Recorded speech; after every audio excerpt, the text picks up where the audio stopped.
अस्सलाम वालेकुम दोस्तों, क्या हाल है। ये इन्वर्टर फ्रिज है।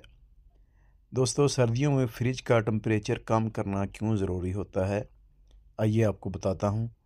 ये देखें, इस फ्रिज का जो टेम्परेचर है वो मैक्सिमम यानी ज़्यादा किया हुआ है, मैक्स पे है। य आइस आने की वजह ये होती है कि सर्दियों में टेम्परेचर कम कम नहीं रखेंगे तो जो फ्रिज है वो कट ऑफ नहीं होगी, ऑटोमेटिक नहीं होगी। लगातार चलने की वजह से उसमें आइस आ जाएगी। ये देखिए, इसका टेम्परेचर मैक्स पे रखा हुआ था, मिनिमम पे रखेंगे। जब मौसम चेंज होगा तो टेम्परेचर मिनिमम पे रखेंगे, कम रखेंगे तो ये प्रॉब्लम नहीं बनेगी।